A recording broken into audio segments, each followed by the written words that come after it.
ઝઘડિયાના જાંબુલી ગામની સીમા અજાણી વૃદ્ધ મહિલાનો સડી ગયેલી હાલતમાં મૃતદેહ મળતા ચકચાર. ભરૂચ જિલ્લાના ઝઘડિયા તાલુકાના જાંબુલી ગામની સીમા એક અજાણી વૃદ્ધ મહિલાનો સડી ગયેલી હાલતમાં મૃતદેહ મળી આવતા સમગ્ર વિસ્તારમાં ચકચાર મચી જવા પામી હતી.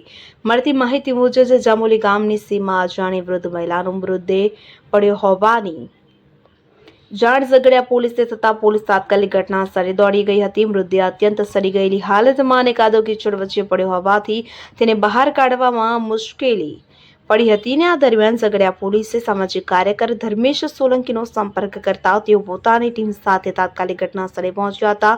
ધોધમાર વરસાદ વચ્ચે ધર્મેશ સોલંકી અને તેમની ટીમે ભારે જહેમત ઉઠાવી કાદવ કીચડમાંથી મૃતદેહને બહાર કાઢ્યો હતો. ત્યારબાદ મૃતદેહને પોસ્ટમોર્ટમ અર્થે અવિદા આરોગ્ય કેન્દ્ર ખાતે ખસેડવામાં આવ્યો હતો. હાલ ઝઘડિયા પોલીસે અજાણી વૃદ્ધ મહિલાની ઓળખ તેમજ મૃત્યુનું ચોક્કસ કારણ જાણવા કાયદેસરની કાર્યવાહી હાથ ધરી છે. પોસ્ટમોર્ટમ રિપોર્ટ બાદ મૃત્યુ અંગે વધુ વિગતો બહાર આવે તેવી શક્યતા છે. જાણે વૃદ્ધ મહિલાઓના સડી ગયેલી હાલતમાં મૃતદેહ મળી આવતા સમગ્ર ઝઘડિયા પંથકમાં ભારે અરેરાટી વ્યાપી છે.